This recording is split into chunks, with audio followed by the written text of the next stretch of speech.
The evening light filtered through my studio's industrial windows, casting long shadows across canvases that would soon transform the contemporary art world.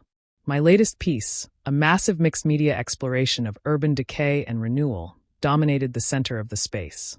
James would have hated it, too abstract, too experimental, too different from the traditional landscapes he considered real art. My phone buzzed with a text from my agent, Catherine Way. The Metropolitan curator is confirmed for tomorrow. Everything ready. I surveyed the studio one final time, taking in the collection that represented 5 years of pushing boundaries and breaking conventions. Ready, I replied, though my hands trembled slightly as I typed. The irony wasn't lost on me. 10 years ago, I had been a promising young accountant at my brother's firm, painting only in secret during the precious hours between midnight and dawn. James had discovered my work during a routine office inspection, finding sketches hidden between tax returns and audit reports. "Elena," he had said, his voice carrying that familiar mix of condescension and concern, "this isn't what you need to focus on right now. The firm is expanding. We're about to make you junior partner. You can't waste time on childish diversions." The sketches he'd found weren't even my best work, just quick studies of clients and colleagues, capturing moments of humanity in the sterile corporate environment. But his dismissal had crystallized something I'd been feeling for years: the growing disconnect between the life I was living and the artist I needed to become. That evening, I'd stayed late at the office, organizing my files and drafting a resignation letter that would shock not just James, but our entire family.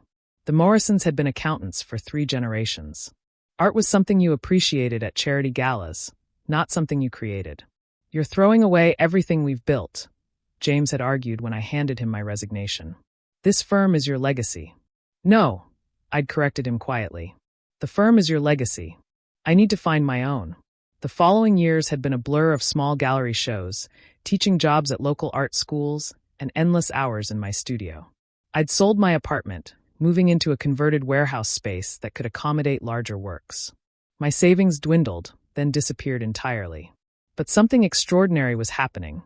My art was evolving, finding its voice.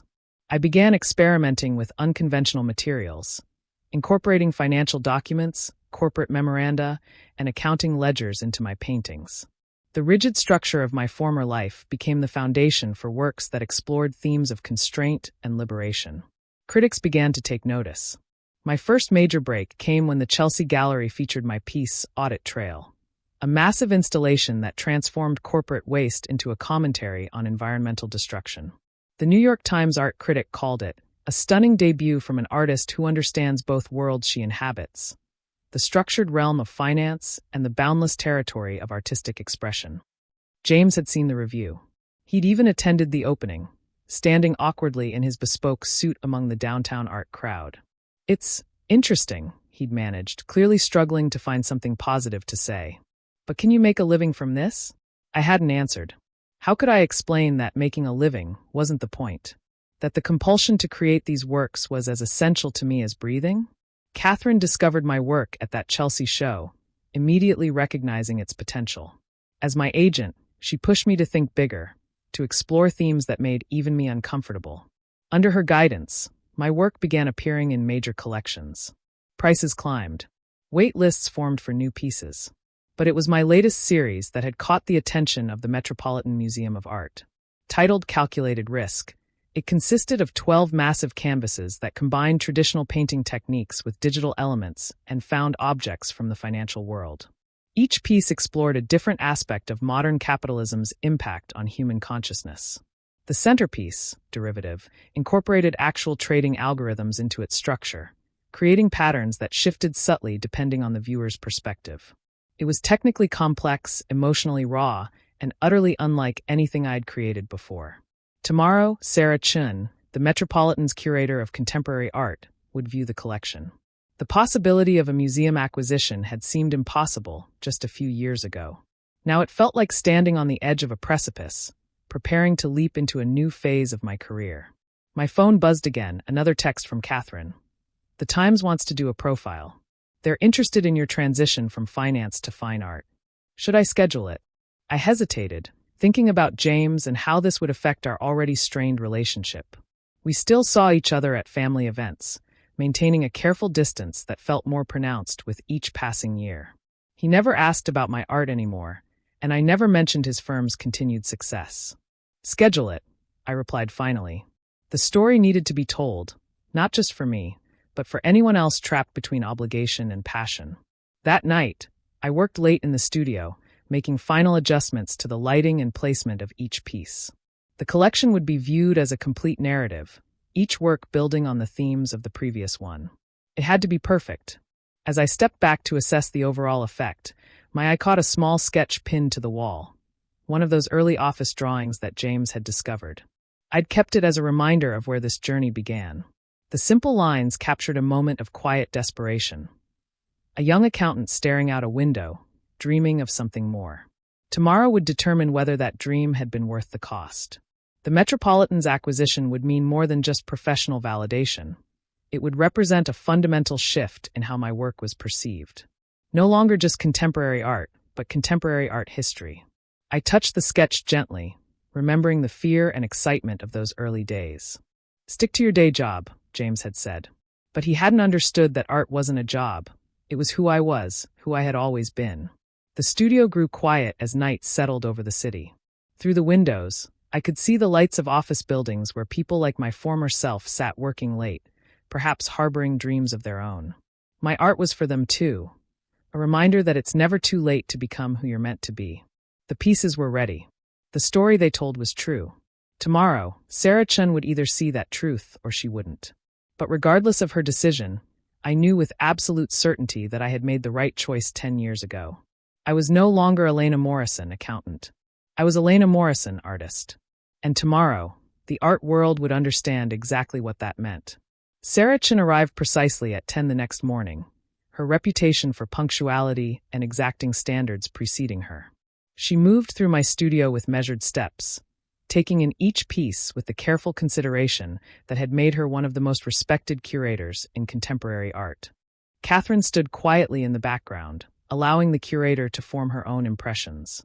I remained silent as well, watching Sarah's methodical examination of each piece. She took photographs, made notes, and occasionally stepped back to view works from different angles. After 2 hours, she turned to address me directly. "Ms. Morrison, your work represents something we rarely see in contemporary art: authentic insight into the systems that shape modern life. Your background in finance isn't just a biographical detail. It's an essential component of your artistic vocabulary." She paused, consulting her notes.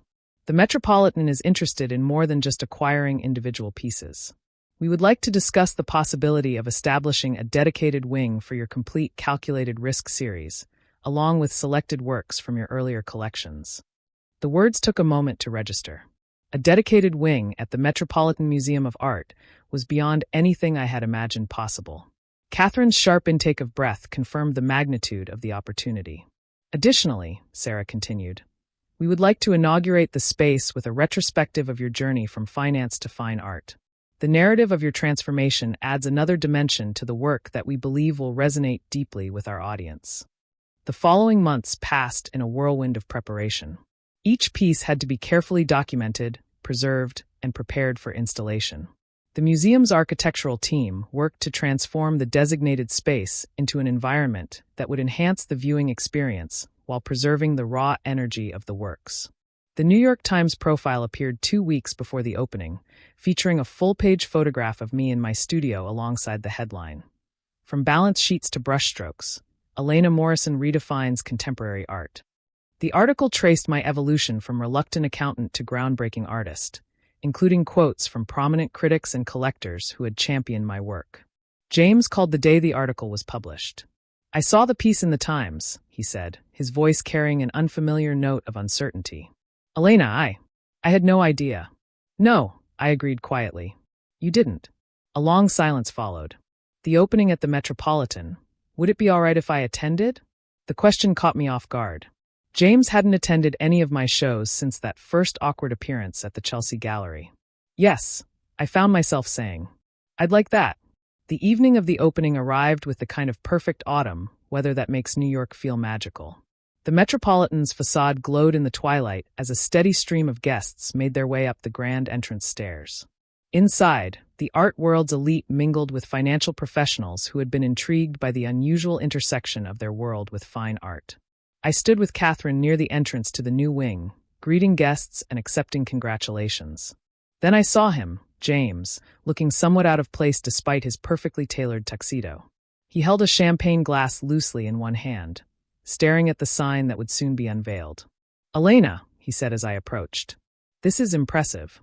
He gestured vaguely at the crowd, the museum, the entire evening. Before I could respond, Sarah Chin stepped to the podium. The room fell silent as she began her introduction. Art has always served as a mirror to society, reflecting our values, our struggles, and our aspirations. Tonight, we celebrate an artist who has created not just a mirror, but a window, one that offers a unique perspective on the intersection of commerce and creativity. The curtain covering the entrance was drawn back, revealing the golden letters. The Morrison Contemporary Collection. James's champagne glass slipped from his fingers, shattering on the marble floor. No one noticed. All eyes were on the revealed space beyond, where my works hung in perfect harmony with the classical architecture. "My God," James whispered. "You actually did it." The guests flowed into the new wing, their exclamations of appreciation echoing through the space. I remained behind with James, both of us standing in silence before the entrance that bore our family name, now associated with art rather than accounting. "I was wrong," he said finally. "When I said your art was childish, when I told you to stick to accounting, I was completely wrong." "You weren't wrong about everything," I replied. "You taught me the value of precision, of attention to detail. Those lessons shaped my art, even if not in the way you intended." We walked through the exhibition together, and I watched as James truly saw my work for the first time. He stopped before derivative, studying the intricate patterns with growing understanding. "These algorithms," he said, "they're actual trading formulas, aren't they? But you've transformed them into something beautiful." "Beauty exists everywhere," I explained. "Even in the systems we create to manage risk and generate wealth. My art just helps people see it." The evening concluded with speeches and celebrations, but what I remember most clearly was the moment James paused before my earliest office sketch, now displayed alongside my most recent works as part of the retrospective. "I remember when I found this," he said softly. "I thought I was protecting you, steering you toward a secure future. I never imagined that the future I needed to secure was different from the one you envisioned." He nodded. "You've created something extraordinary, Elena. Not just the art, but a whole new way of seeing the world we both inhabited. I'm sorry it took me so long to understand that." In the years that followed, my work continued to evolve, but that evening marked a fundamental shift in more than just my artistic career. James became one of my most enthusiastic supporters, often bringing clients to see the collection and proudly explaining the technical elements I had incorporated into various pieces. The Morrison Contemporary Collection attracted visitors from around the world, bridging the gap between financial and artistic communities in unexpected ways. Business schools began incorporating visits to the exhibition into their ethics courses, using my work to discuss the human elements of corporate culture. Today, as I work in my studio on new pieces that continue to push boundaries, I often think about that morning when James discovered my sketches. What had seemed like an ending, the death of my safe, predictable career, had actually been a beginning. Sometimes the most important artistic statement we can make is simply being brave enough to become ourselves. The Metropolitan recently commissioned a new piece for their permanent collection. I'm creating it in collaboration with James, combining his understanding of financial systems with my artistic vision. We're calling it reconciliation, a term that holds meaning in both our worlds. And that original office sketch? It still hangs in the Morrison Contemporary Collection, reminding visitors that every great journey begins with a single moment of courage. As James said at the opening of our collaborative exhibition, sometimes it takes an artist to show us what we've been looking at all along.